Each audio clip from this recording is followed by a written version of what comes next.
মনে রাখবেন, আল্লাহর থেকে মাপ পাওয়া সহজ, বান্দার থেকে মাপ পাওয়া কঠিন। তো হকুল্লাহ নষ্ট হলে গুনাহ, হকুল এবাদ নষ্ট হলেও গুনাহ। তা আল্লাহর হক নষ্ট হলে আল্লাহ তো রহমান রহিম, আল্লাহ হাজার কোটি বছরের গুনাহগারকেও মাফ করে দেয়, কিন্তু বান্দা তো চাইলে নাও মাফ করে না। সেজন্য হকুল এবাদ বড় কঠিন জিনিস। তো হকুল এবাদ কি কি? মুখের হক, হাতের হক, চোখের হক, কানের হক, ব্যবহারের হক, ব্যবসার হক, লেনদেনের হক, টাকার হক, জমিনের হক, ঘরের হক, সংসারের হক। কারো জমিনের 1 ইঞ্চি যদি ঢুকাই ফেলেন,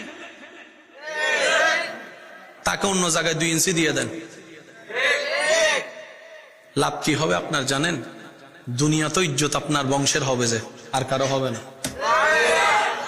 কিভাবে বুঝাই আমি আপনাদেরকে? যদি রাজত্ব, ক্ষমতায়, টাকা পয়সায় সবকিছু হতো, মোগল সম্রাট যারা ছিল, ওই যে তাজমহল, বলেন না রে ভাই, তাজমহলের চাইতে এরকম রাজা বাদশাহ কই? তাদের সামনে তো আপনার আমার অস্তিত্ব নয়। আজকে শাহজাহান কোথায়? বাদশাহ আকবর কোথায়? বুঝাতে পারছি কথা? সেজন্য ইজ্জত দিতে হয় রবের পক্ষ থেকে। একটু দেখেন, মানুষ বংশ টিকার জন্য সন্তান খুঁজে, নামটা ধরে রাখার জন্য সন্তান খুঁজে। শাহজালাল, হযরত শাহজালাল রহমতুল্লাহ আলাইহি কোনো সন্তান নাই, কিন্তু সবাই ওনার নাম জানে, আবার ওনার জিয়ারতও যাচ্ছে। ব্যাপার কি? যে রবের হয়, সৃষ্টি তার হয়ে যায়।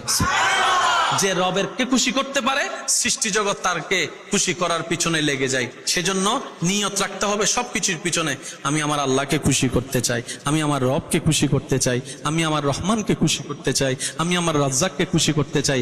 আপনার প্রত্যেকটা সেকেন্ড যখন রবের খুশির পিছনে লেগে যাবে, রব বলবে যে তুই দুনিয়াতে কোন রকম নিজেকে কষ্ট করে ধৈর্য ধরে আমি রবকে খুশি করে আসার চেষ্টা কর। তুই দুনিয়াতে নিজেকে সেভ করে ব্রেক লাগাই স্বপ্ন চাওয়ার মধ্যে শয়তানের মুখে জোতার বাড়ি দিয়ে আমি রবকে সন্তুষ্টি করার চেষ্টা করে তুই কোন রকম কবরে আয়। তুই দুনিয়াতে আমাকে খুশি করার চেষ্টা কর, তুই হাসরে আসলে আমি আল্লাহ দয়া করে তোকে খুশি করে দিব। লেনদেন শেষ।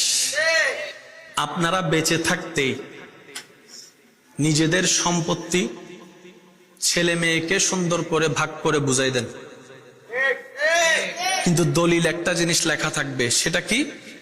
আমরা বুড়া বুড়ি মারা যাওয়ার পরেই, আমরা বুড়া বুড়ি মারা যাওয়ার পরেই দলিলটা বাস্তবায়ন হবে। শর্ত নাম্বার 1, যদি সন্তানের উপর মা বাবা দুজন খুশি থাকে, তাহলে কি হবে জানেন? বড় ভাই 2 নম্বর, 5 নম্বর, 10 নম্বর চোরাচুরি মামলা মামলা করার সুযোগ। 10 জনের সামনে বলবেন, এই বড় মিয়া, এই রুম তোমার, এই সাজো মিয়া, এই রুম তোমার। যা আল্লাহ আমাকে দিয়েছে হালাল ভাবে কামাইছি, আমি তোমাদেরকে দেওয়ার চেষ্টা করছি, এবার বাড়ানোর দায়িত্ব তোমাদের। আমি তোমাকে 2 রুম করে দিছি, তুমি আমার নাতিদেরকে 4 রুম করে দিবা। কিন্তু শর্ত হচ্ছে একটা, কখনো কারো হক মারতে পারবা না। 2 নম্বর, আল্লাহর উপর ভরসা হারাইতে পারবা না। 3 নম্বর, নবীর প্রেম হারাতে পারবা না। 4 নম্বর, নামাজ ছাড়তে পারবা না। শর্ত দিয়ে দিয়ে সম্পত্তি দিয়ে দেন। এই সম্পত্তি হাসরের ময়দান আপনার জন্য নাজাতের জরিয়া হয়ে যাবে।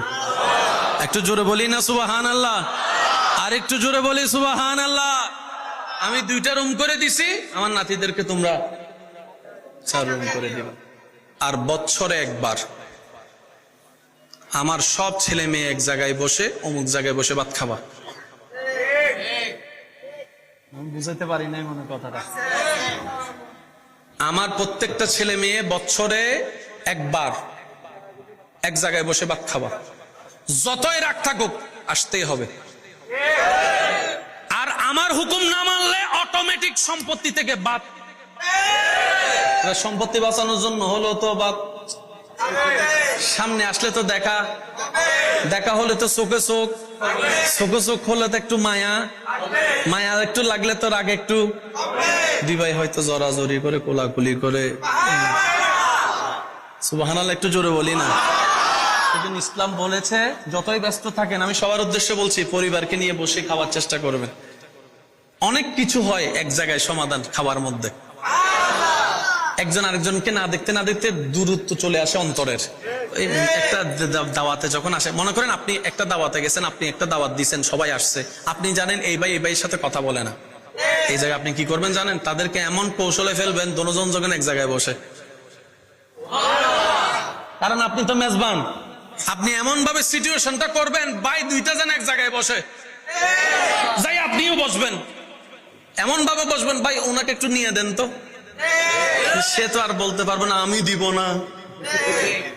কিছু কিছু কাজ মুখে নয় কাজ দিয়ে করাই নিতে হয়, এটাই ইসলাম, বলেন না সুবহান। আর ইসলামের মতো গোছানো সুন্দর পৃথিবীতে আর কিছু, সেই ইসলামকে আলোকময় করে দিয়েছেন আল-ইয়াউমা আকমালতু লাকুম দীনাকুম ওয়া আতমামতু আলাইকুম নিয়ামতি বলে আল্লাহ আমাদের নবীর মাধ্যমে ইসলামকে পরিপূর্ণ ঘোষণা করে দিয়েছেন। সুবহান। কোন নবী? যিনি ওয়ামা আরসালনাকা ইল্লা রাহমাতাল লিল আলামিন ওয়া আলা নবী ইন্না আতাইনাকাল কাউসারের শান ওয়া আলা নবী ওয়ালা সাউফা ইউতিকা রাব্বুকা ফাতারদার পাওয়ার অফ অটনি ওয়া আলা নবী ইন্না আতাইনাকাল কাউসারের সম্পদ ওয়া আলা নবী। সেই নবী আমরা পেয়েছি, মনে রাখবেন সেই নবীর উম্মত হওয়ার যোগ্যতা আমাদের কারো ভিতরে আল্লাহ দয়া করে ওনার উম্মতের লিস্টিতে নাম রাখছে বলে এখন ইজ্জতে আছে। আল্লাহ পাক আমাদের সবাইকে কবুল করুক বলে আমিন।